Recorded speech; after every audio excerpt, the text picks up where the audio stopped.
Neurons are cells that are unique to the nervous system. They have the special ability to generate and propagate electrical impulses called action potentials. These electrical events occur across the cell membrane of a neuron. So before we can get to the details of an action potential, we need to remind ourselves of the properties and structures of the cell membrane. So if we were to pick a spot on the cell membrane and zoom in real close to a section, we might see something like this. The cell membrane is a mosaic composed primarily of two layers of phospholipids with other molecules embedded throughout. We will be interested in the protein gates and pumps that we find in the membrane. The important property of the cell membrane, as it applies to neurons and action potentials, is that the cell membrane is selectively permeable, which means it lets some things through but not all things. We're going to use this up-close diagram of the cell membrane and show how some particles might be able to get through the cell membrane and other particles might be denied and not be able to get through unless they have special channels accessing them, letting them go through. Some types of particles that definitely have a really hard time getting through the cell membrane are ions, both positively and negatively charged ions. The two ions that play a role in action potentials are sodium and potassium. For a neuron at rest, we have many sodium ions outside the neuron and only a few inside, and we have many potassium inside and only a few outside. So we have an uneven distribution of ions across the membrane. This results in a voltage difference across the membrane. We also have large negatively charged anions stuck on the inside of the membrane. So if we were to measure the voltage difference across the membrane, we'd find that the value of that difference across the membrane is negative 70 millivolts. So the value is 70 millivolts, with the inside being more negative and the outside being slightly more positive. We call this value the resting potential, and it's a very definite negative 70 millivolts. Why do we call this potential? Well, there's the potential to do work. Just like water trapped behind a dam, the sodium ions would like to move down their concentration gradient, and the potassium ion would like to move down their concentration gradient. If given the chance, the ions will move. Let's look at how they might move. Since they are charged particles, and charged particles don't move through the bilipid layer very well, we have to rely on protein channels and gates. In the cell membrane of the neuron, we have three important kinds of channels. We have sodium channels, potassium channels, and a sodium-potassium pump. The sodium channels have gates that are sensitive to stimulation and gates that are sensitive to voltage changes. Potassium pumps have gates that are voltage-sensitive gates, and the sodium-potassium pumps work with the help of ATP to move materials against the concentration gradient in an active transport.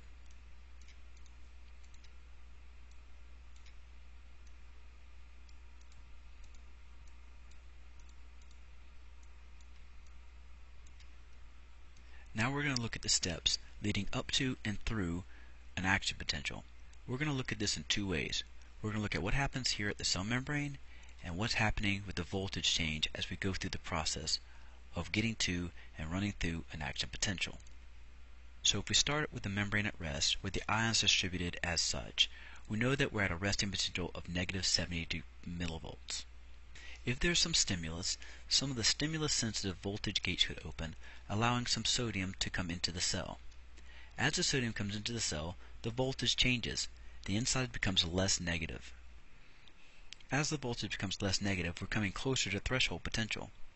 If there's not quite enough stimulus, then the voltage will come back to its resting potential, and no action potential will fire. If, however, there's more stimulus and more of these gates open, and more sodium is allowed to come into the neuron, then our resting potential, our membrane potential, will get closer to reaching threshold. If there's enough stimulus, such that enough sodium gates open, such that the voltage across the membrane reaches a certain value, in this case negative 55, we begin a sequence of events that's going to run to completion, an all-or-nothing action called an event called an action potential. As more sodium moves across the membrane inside, the polarity or the voltage difference across the membrane is going to change as we move from negative 70 to negative 65 to negative 60 to negative 55. When we hit this value, the threshold potential, all of the voltage sensitive gates, sodium gates, open at one time, and sodium comes flooding in to the neuron. This influx of sodium causes a very fast, very steep depolarization phase to the action potential, as the voltage changes from negative 55 and quickly hits all the way up to positive 30 millivolts. Once the voltage across the membrane reaches positive 30 millivolts, all of the sodium channels will shut and the potassium channels will open.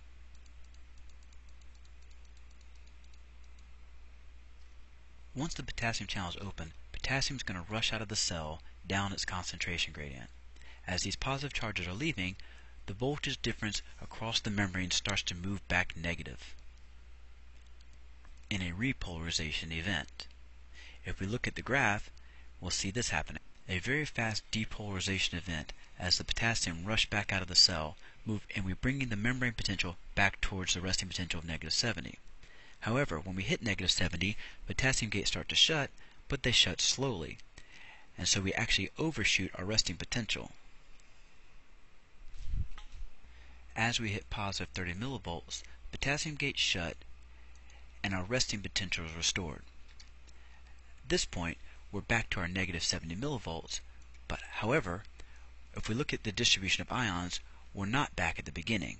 The sodium are now in and the potassium are out, and we need to fix that in order to put the water behind the dam or to reload the gun to fire again. With the help of energy from ATP, the sodium-potassium pumps push the ions back to their starting positions and restore our concentration of ions, our uneven distribution of ions, to restore our initial condition. This time during which the sodium-potassium pumps are working to restore the ion concentrations is called the refractory period. So to recap, a neuron at rest has a resting potential of negative 70 millivolts due to the uneven distribution of ions across the membrane. With more sodium out and more potassium in, the inside's more negative than the outside. Upon stimulation, gates will open that allow sodium to come into the membrane, slowly depolarizing the membrane, rising the membrane from negative 70 towards negative 55. If we reach the threshold potential of negative 55 millivolts, all the sodium gates will open and a massive influx of sodium will begin the action potential. As the sodiums rush in, the membrane charge, the potential across the membrane, quickly goes from negative 55 to positive 30, at which time the sodium gates shut and the potassium gates open. Potassium starts rushing back out, restoring the membrane potential back to its original polarity of negative 70. As we reach negative 70, the potassium gates begin to shut.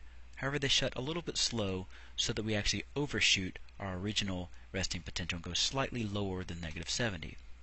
At the end, it's up to the sodium-potassium pumps to move the ions back to their original positions.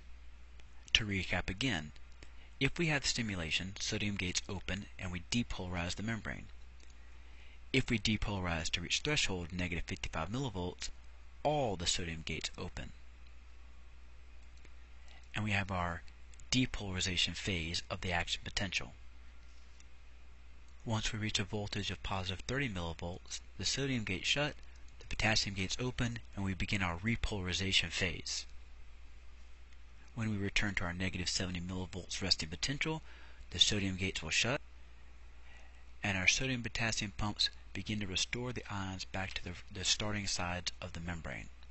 And during this time, called the refractory period, that patch of membrane cannot fire again. Now, all the events we just described were local. They occurred at a single spot on the cell membrane. So if that action potential happened here, it happened only here. But we talk about action potentials traveling. So we have an action potential, and we talk about it generating and traveling down the dendrites, through the cell body, and then being sent down the axon. However, thinking about an action potential traveling is not the right way to think about it. In fact, it's better that we think about an action potential regenerating, so that if we have an action potential starting here, we need a new one here, and then a new one here, and a new one here, and so forth. So it's not a singular action potential involved in a neuron sending a signal, it's many action potentials regenerating over and over and over again. We call this regeneration of action potential and the movement of the message through the neuron and down the axon propagation. if this is the membrane, or rather, if this is the membrane, and we divide it into sections, and we talk about each section being a localized space, all the events of the action potential occurred right here. When the action potential occurs here, it stimulates the neighboring patch of membrane to initiate its own action potential.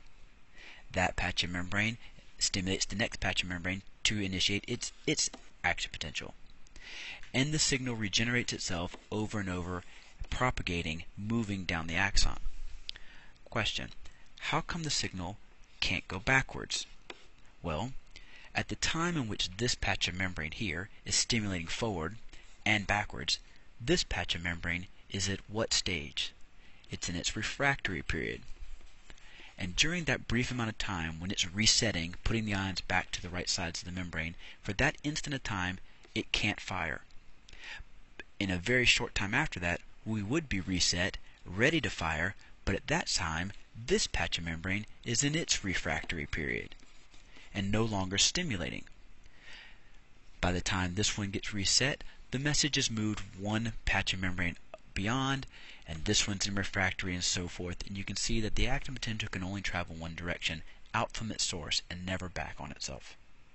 Now the action potential is described as an all or nothing event, meaning you can't have a small action potential or a slow one or a hard one or a faster one. It is very much like the analogy of shooting a gun. When you pull that trigger, if you pull a little bit, you might not fire the gun. But if you reach a certain amount of pressure, that gun's going to fire. And once you fire it, you can't unfire it. It's going to go from beginning to end to completion, and there's no stopping it. And that's how action potentials are. They're all or nothing events. You either have one or you don't. You can't have a strong one time and then a weak one another time. It's always the same. So the question is, when we talk about nervous systems and sending signals, how do we differentiate between a strong signal and a weak signal? It's not the strength of the action potential or the size of the action potential. It will have to do with the number of action potentials sent or the number of neurons recruited to send those signals and things of that nature. We have one last thing to review as we talk about the propagation of the action potential down the neuron, and that's what happens to neuron or axons that are myelinated. Here's an axon with a myelin sheath of individual Schwann cells. And as the action potential is generated down this axon, the presence of a myelin sheath actually speeds up the rate of transmission. There are gaps between these cells, called nodes of Ranvier, and as we move down the axon, an action potential will fire here, it will skip this section, and a new action potential will fire here, and we get to skip this section. And this type of propagation is called saltatory propagation, where somersaulting or jumping across from one node of Ranvier to the next node of Ranvier. And that speeds up the rate of action potential transmission down the axon. Now, not all axons are myelinated, but most of the axons out in the body are myelinated, and this myelin sheath insulates with these Schwann cells and speeds up the propagation of the action potential down the neuron. So that does it for our review on action potentials and the propagation of action potentials. Look over your notes, watch the video, and bring any questions you have into class. Thanks.